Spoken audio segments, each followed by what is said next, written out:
High, good morning, this is Nabanita. So 2026-এ এটা আমার প্রথম রান্নার একটা ব্লগ পোস্ট হতে চলেছে।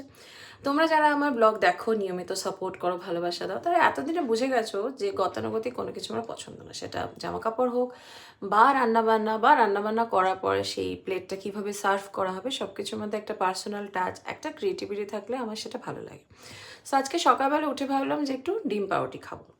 আমাদের ডিম পাউরুটি আমরা নর্মালি যেভাবে খেয়ে অভ্যস্ত বা চায়ের দোকানে যেভাবে বানিয়ে আসে, সেটা কিন্তু আমি আজকে বানাবো না। মানে ওই ডিম পাউরুটি বানানোর মধ্যেও একটা থাকবে ক্রিয়েটিভিটি বা আমার পার্সোনাল টাচ বলতে পারো।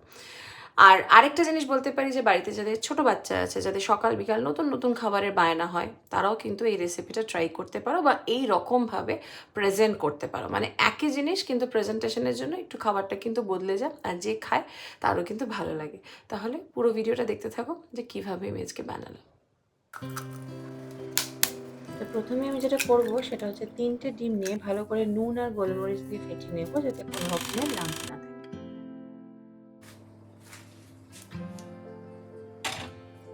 সবথেকে ইন্টারেস্টিং কাজটা করবো এখন, ব্রেডটাকে নর্মাল না রেখে সেটাকে আমরা ট্রায়াঙ্গেল শেপে কেটে নেব।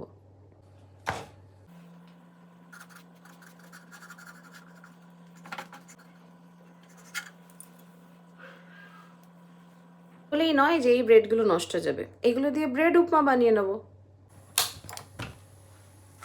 তারপর ফ্রাই প্যানে তেল দিয়ে ডিমের মিশ্রণটা দেব। বেশ বড় সাইজের একটা অমলেট বানাবো।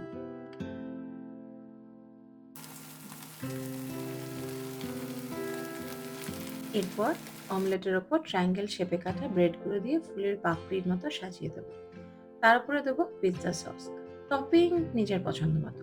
আমি যেমন দিয়েছি mushroom, boil sweet corn, red bell pepper আর মোজারেলা চিজ, আর সাথে অরিগানো।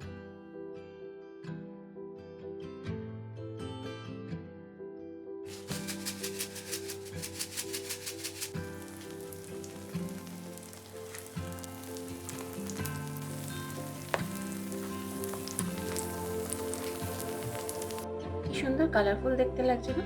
একদম পিৎজার মতো। প্লেন আর সিম্পল ডিম পাউরুটি কি একটু অন্যরকম হলো তো? যদি রেসিপিটা ভালো লাগে, বাড়িতে অবশ্যই ট্রাই করো।